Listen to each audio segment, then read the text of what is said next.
Every night, Princess Jasmine and her husband Aladdin would sit on the magic carpet and gaze up at the twinkling sky above them.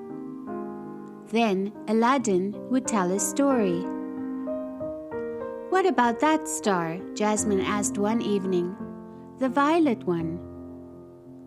"Ah, that," said Aladdin, "is the Star of Persia, named after the legendary jewel, the biggest, most beautiful amethyst in the world."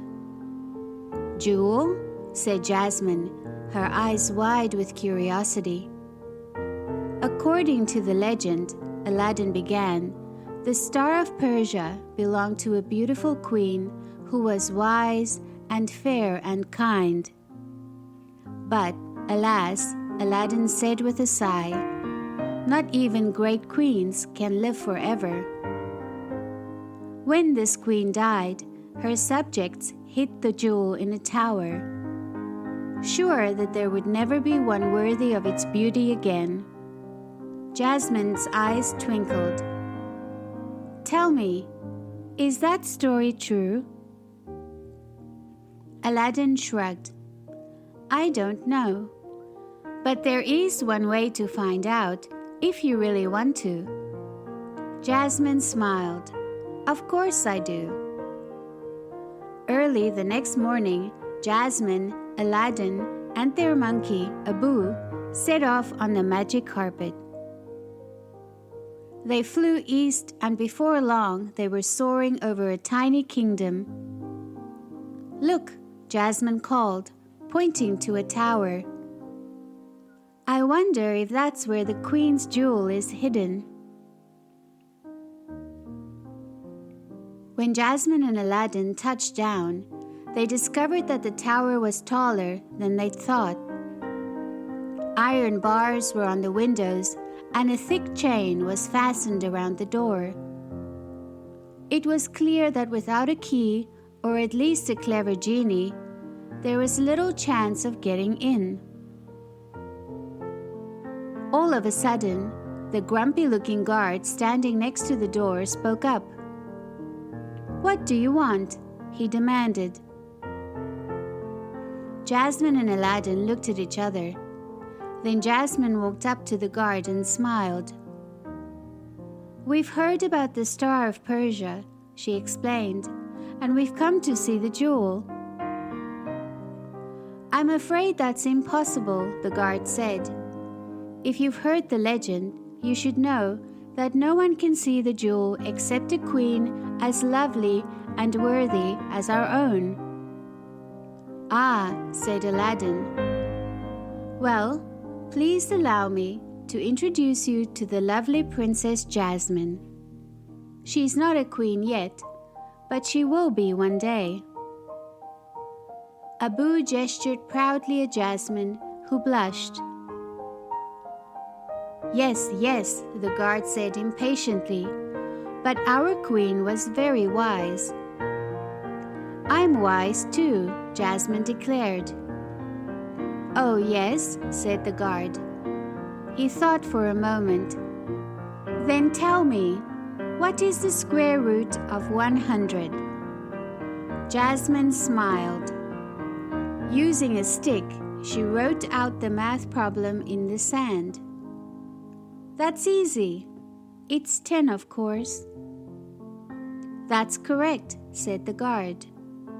Then his eyes narrowed once again. "But the answer is still no.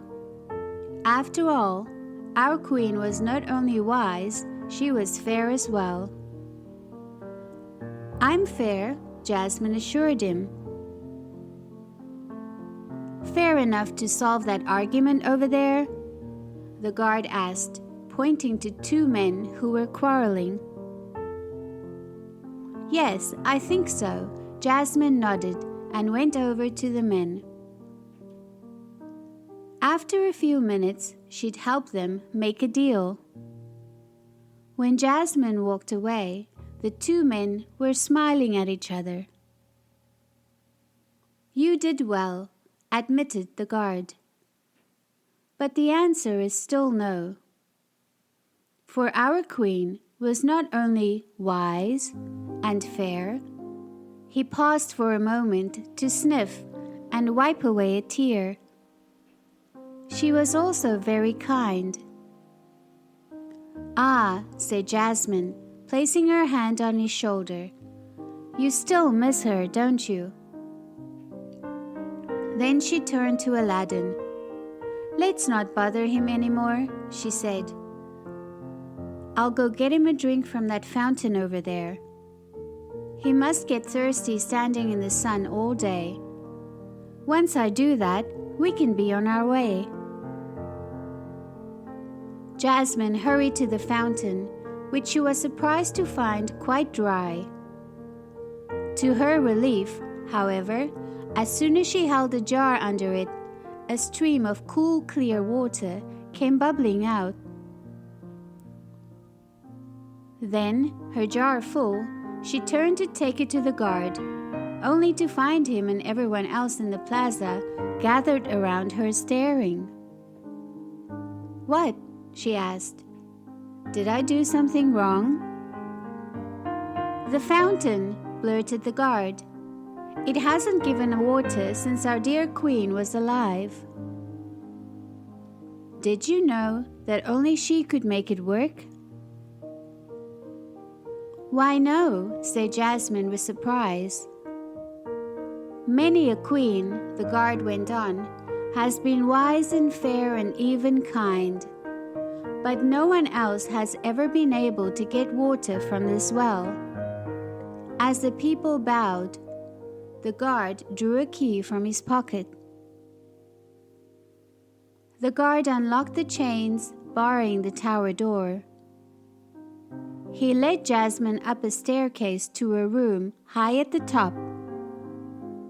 There, on a pedestal, bright enough to light the sky, sat the gleaming star of Persia. "Oh," Jasmine exclaimed, "it's the most beautiful thing I've ever seen." "It is beautiful, isn't it?" said the guard. "And I know how happy our queen would be to know it won't be hidden any longer." "What do you mean?" asked Jasmine. "I mean," said the guard, "that you have proved yourself worthy, Princess Jasmine, to call it your own." And with that, he picked up the jewel and offered it to her. She put it on at once. "How can I ever thank you?" she asked. "By enjoying it," said the guard, "just as our queen did. And promise to come visit us whenever you can." "Oh, I will," exclaimed Jasmine. "I'll be sure to wear the Star of Persia." She waved to the guard and the townspeople from the magic carpet. What a wonderful day they'd had, and now Jasmine had an incredible story of her own to tell. The end.